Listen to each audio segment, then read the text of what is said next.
Are you truly in control of your choices? The hidden biases that trick your brain. Are you truly in control of your choices? Think carefully. What cereal you bought this morning, the show you binge-watched last night, the politician you voted for, even why you clicked this video. You may feel like these decisions were made freely, but the truth is, many of them weren't. Hidden beneath the surface of your thinking are forces you rarely notice.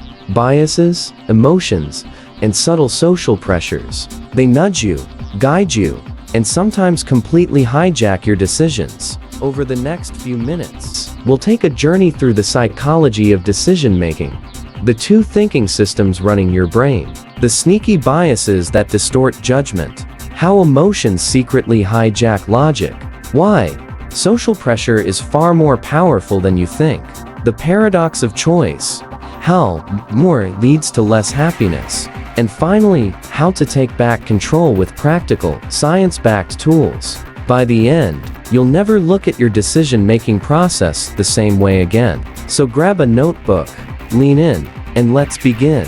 Part 1, System 1 versus System. Your brain runs on two tracks, System 1 and System 2. System 1, fast, automatic, emotional. System 2, slow, thoughtful, story. Imagine you're driving home. A ball rolls into the street, and instantly you slam on the brakes. That's System 1. You didn't calculate speed or distance, you just reacted. But if I ask you to calculate 37 times 14, you'll need System 2. Slow, thoughtful, deliberate. The trap. Here's the problem. System 2 is lazy. Unless forced, it lets System 1 take the wheel even for big decisions. Advertisers exploit this constantly. A flashy 50 off label hijacks System 1. You feel like you're saving money, even if you're overspending. Interactive pause. Think about your last purchase, over $100. Did you buy it based on careful research, or did a sale, a limited offer, or someone's recommendation sway you?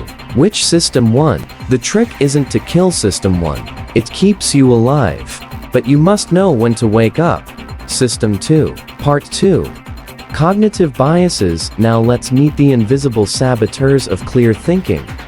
Cognitive biases. Anchoring bias. The first number you see sets the stage. Walk into a shop, see a $2,000 jacket, and suddenly, the $500 one looks cheap. That first number anchored you. Confirmation bias. Since you believe something, your brain filters out opposing evidence. Believe a diet works? You'll notice every success story and ignore the failures. Believe someone's rude?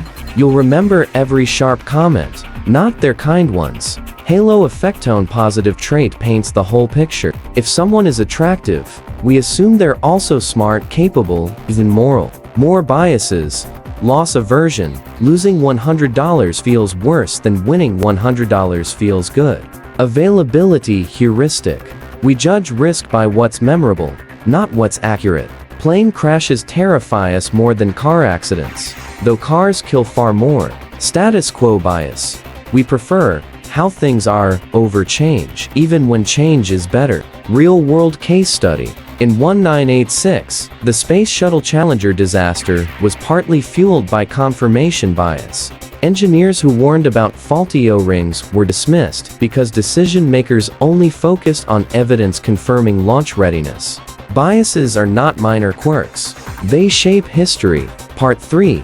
The emotional compass. Now let's talk about your emotions. You like to think logic rules your life. In reality, emotions lead and logic follows to justify. Fear protects us, but it also makes us irrational. Investors panic, sell stocks in a dip, even when staying the course is smarter. Excitement. It fuels ambition, but clouds judgment. That once-in-a-lifetime offer on a car or trip. Often excitement talking. Boredomies. Even boredom drives decisions. Studies show people engage in riskier behavior, including reckless spending, when bored. The amygdala. At the center is the amygdala, your brain's emotional alarm system. It can save your life in danger, but it can also sink your relationships, finances, or career when it overreacts. Exercise. Emotional intelligence. Next time you're making a decision, pause and ask, what am I feeling? Is this emotion useful or misleading? Would I make the same choice tomorrow? The goal isn't to erase emotion, it's to use it wisely. Part 4. Social echoes and groupthink. Humans are social animals. We crave belonging, and that craving shapes our choices far more than we admit. Classic experiment. In the 1950s, Solomon Asch asked groups to compare line lengths. The answer was obvious. Yet, when everyone else gave the wrong answer, most participants conformed even when they knew it was wrong. Real-life parallels. At work, agreeing with the majority to avoid rocking the boat. In fashion, buying clothes because everyone else is. Online, in a post because it already has thousands of likes. Case study. During the Bay of Pigs invasion in 1961, President Kennedy's advisors withheld objections because of groupthink. The result? A disastrous foreign policy failure. Exercise. Ask yourself, if nobody knew my decision, would I still make it? Am I choosing for myself or to fit in? Breaking free from the herd is uncomfortable, but it's the path to authenticity. Part 5. The paradox of choice. We think more choice equals more freedom. In reality, it often equals paralysis and regret. Psychologist Barry Schwartz called it the paradox of choice. Example: a study compared shoppers who had 6 jam flavors vs 24. More people stopped at the larger display, but fewer bought anything. Too many choices froze them. Why it hurts? Decision paralysis. Too many options equals no action. Regret aversion. After choosing, you imagine the alternatives would have been better. Decreased satisfaction. Even when you choose well, you feel less happy. Solutions. Set criteria. Decide what matters most before shopping or choosing. Satisfice. Choose good enough instead of chasing perfection. Limit choices. Give yourself fewer options on purpose. Less choice often means more happiness. Part 6. Mastering your mind.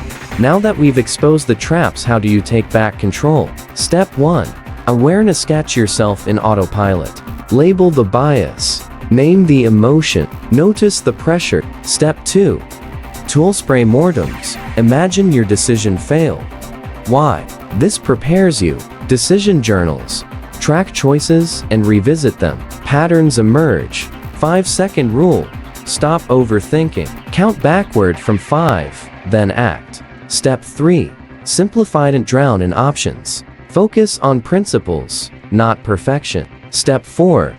Practice emotional intelligence. Instead of ignoring feelings, treat them as signals.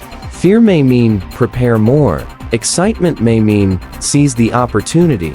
Progress, not perfection, the goal. Outro.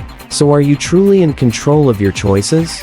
Not entirely, but now you know the hidden forces, biases, emotions, social echoes, and the paradox of choice. You can't eliminate them, but you can rise above them. Thank you for joining me on this few-minute journey into the psychology of decision-making. If you found it valuable, hit like, subscribe, and share this with someone who could benefit. And remember, before your next decision, pause and ask, am I choosing freely, or am I being nudged by hidden forces? That single pause might just change your life.